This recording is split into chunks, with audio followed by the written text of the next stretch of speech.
So one of the things I love about basketball is that it's so athletic and you've got all these people on a team working together, passing the ball. And then there's that person that finally takes the ball and dunks it through the basket, right? But all those people that put the ball in that person's hands, that move the ball to that person, in basketball, they call that an assist.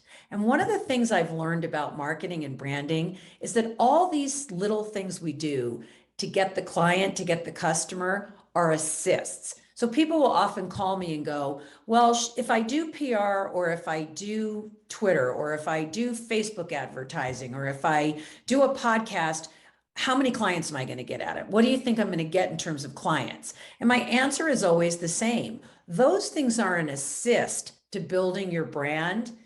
It's all of them together that end up with you being able to dunk the ball in the final analysis. And so part of sober marketing is recognizing that no one thing in particular is what closes the client, is that brings the client in. It's more likely that it's a series of touch points or a series of assists, if you will, to continue the basketball analogy, that allow you to get to that point where you dunk the ball and you close the client. And so I really encourage you to think about what are the assists that you're using, in other words, the tactics in your marketing that really help your customer along to know you, to understand your brand, and to come to the point where they're actually doing business with you. Now, this can be true whether it's a business brand, a personal brand, or a CEO brand, it doesn't matter.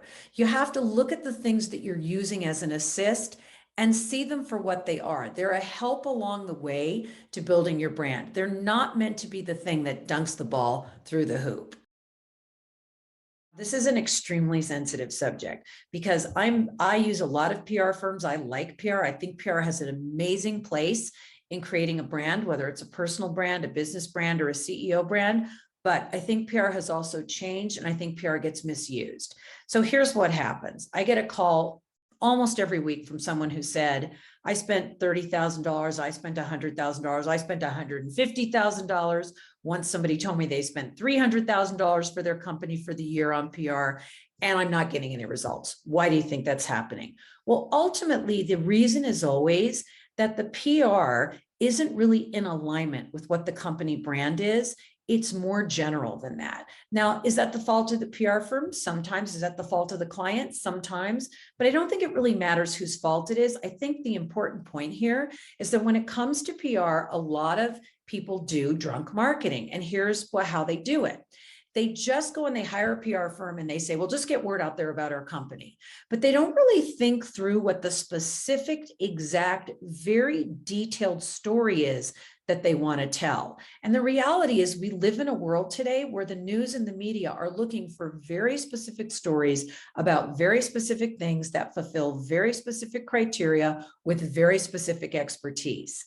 You know, you can't just do the general PR anymore and expect it to be successful. It just doesn't work that way. Stories more than ever have to be really crafted in a niche way, have to be crafted in a niche way in order to really get through all the noise that reporters and media are hearing. And so part of sober marketing is really thinking through your PR strategy so that you understand a few things. And one is, what market are you really going after? Is TV really going to be the best place for you? You know, people sometimes assume that, you know, TV is the god of all PR, but these days, sometimes you get a better result going on a really popular podcast that targets your audience, or doing a really great online presence that targets your audience. And so part of it is you want to think through your PR and answer those questions. So don't do drunk marketing when it comes to PR, do sober marketing when it comes to PR.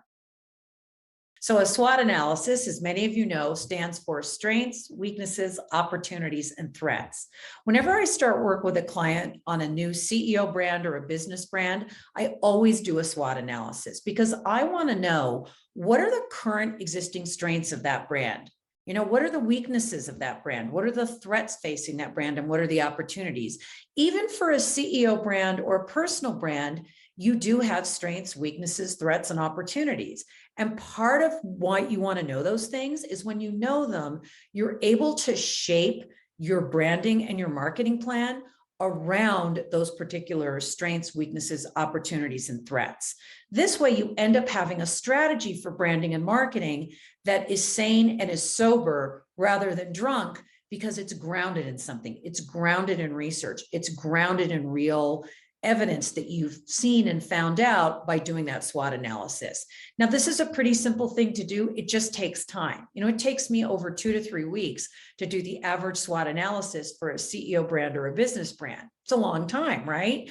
But it's worth it, because when I do that analysis, I then really know what I'm dealing with. I know what my starting point is, and I'm able to create a branding and marketing strategy for that person or that business that's grounded in the information that I found out.